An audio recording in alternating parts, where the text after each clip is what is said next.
All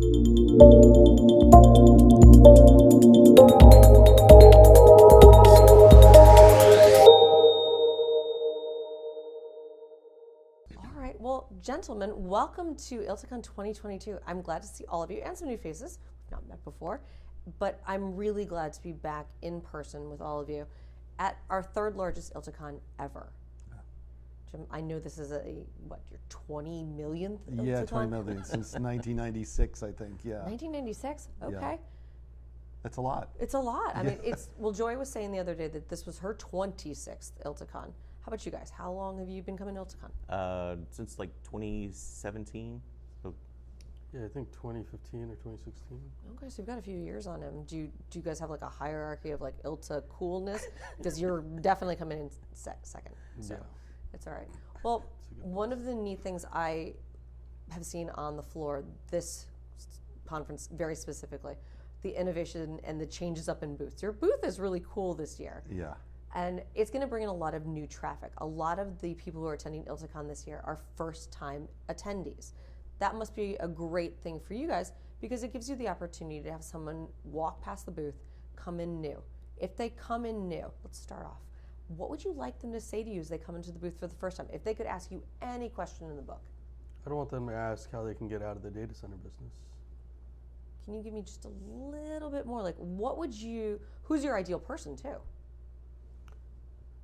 Ideal person, somebody looking for how to really transform how they're doing their day-to-day IT operations and look to streamline and facilitate their users and how they work. That sounds like a person who could use a good bit of kind of leading and help. What would you suggest that they then ask as a follow-up question? What's available as far as cloud options? Are virtual desktops still relevant? What am I doing with my document management system? There seems to be a lot of workflow questions coming in. Would you also hope for someone looking at a workflow, or would you like them to ask a little different question? I would actually want to hear about where their pain is, what their pain points are, and what's really bugging them, because that usually gets to the heart of what they need help with. Absolutely. And why they're in front of you. Well, what would you think would be the greatest pain point for a first-time ILTACON attendee? Oh gosh, I think it would depend on the organization they're coming from. But to follow up with Vidit's discussion, everybody wants out of hardware. It's so heavy of a lift, especially for smaller shops. Absolutely. When we were talking before we started rolling, we had a conversation a little bit about work from home and the pandemic. That's changed the way most people have operated with their organizations. Jim, how do you think people are kind of adapting to coming back into office a little bit, and how can you guys give them a hand?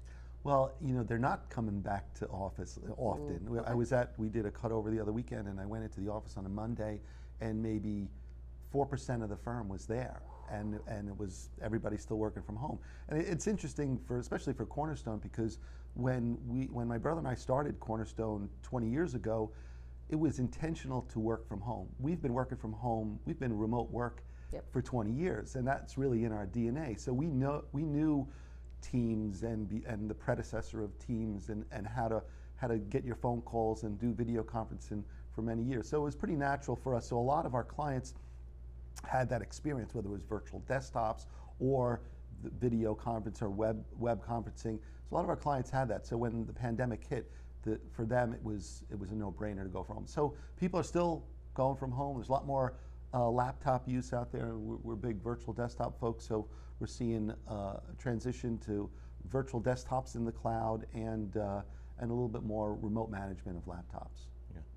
I rarely get 3 guests, and this is cool because you guys are not only for ILTA TV, this conference, but you may be one of the only sets of 3. So I'm going to ask very specifically and very pointedly, if you could innovate one part of Cornerstone, and you could change up the way you're doing something, or even move something forward to say 2025, what would you like to do first? Ooh, that's a tough question. I think probably keep growing our security offerings. Yeah, I think that's probably a big focus coming around that we've been building up over time. And I think it's really poignant right now, the conversation about security between ransomware and attacks. There's so many threat actors out there, and people are worried about security in ways they probably didn't have to be because we weren't always at home either. Yeah. Great answer. Yeah. Yeah, I'll add to that because we have a pretty solid base of managed services where we monitor and maintain our customers' networks 24 hours a day. But this adding that layer of security kind of rounds out that service. So growing that, absolutely. Letting clients know that they can go to the cloud, we could take them there, and we could monitor and maintain that cloud infrastructure, which is new, because everybody's like, well, you know, you could take care of my stuff on-prem, but how do you take care of it? You still need to patch and make sure that those systems are up and monitored. So taking that managed services, the security you talked about, and then taking that up to the cloud is really where we're taking it. Mm-hmm. Last but not least.